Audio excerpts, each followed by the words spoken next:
Country of origin labeling is going to impact every sector of the beef business. We recently had an opportunity to speak with Barry Carpenter of the National Meat Association about how the industry is working together to manage COOL and what the cost will be to producers.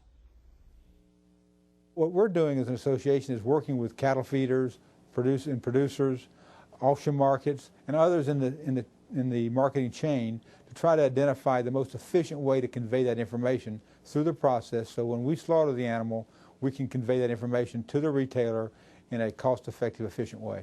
In the USDA's interim final rule, they identified their projections of cost, and the cost to implement during the first year on producers is estimated to be over $300 million.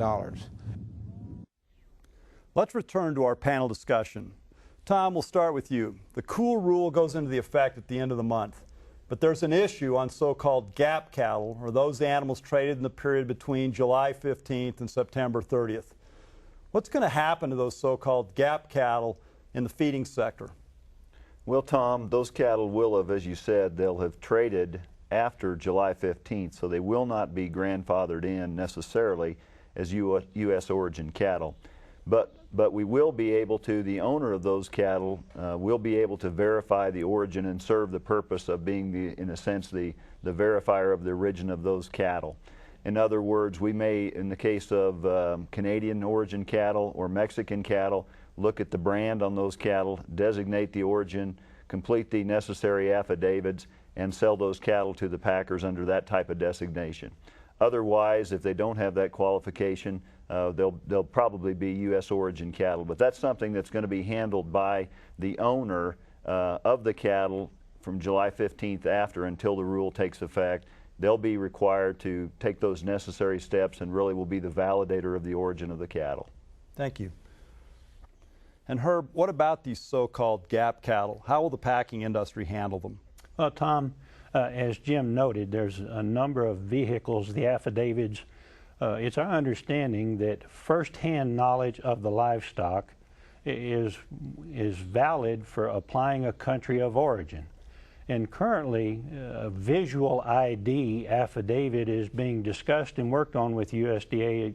It's our understanding that this is taking place, and that with identifying ear tags and or brands on cattle, the C or the M or a country ear tag, that we would be able to designate those cattle, those sorts of cattle, as either Canadian or Mexican in origin, and then obviously in the absence of those marks, we would assign a U.S. origin to those animals.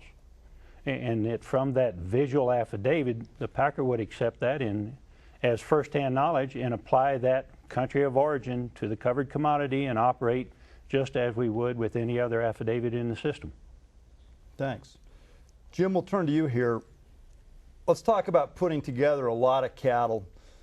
What will a buyer need to know and do if they're creating a group of cattle that are from multiple country of origins as they put those together in your auction?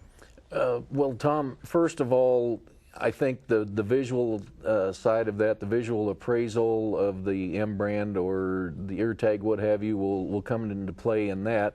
And of course, when they come into a market, they're pinned separate. Each consignor is by himself.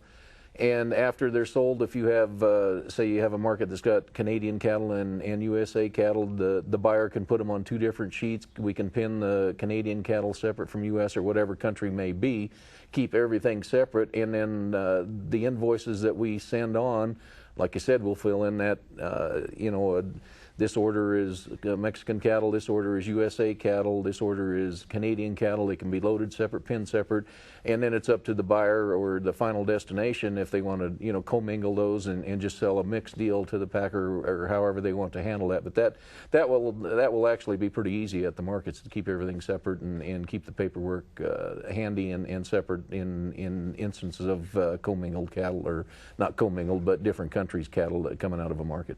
Thanks, Jim.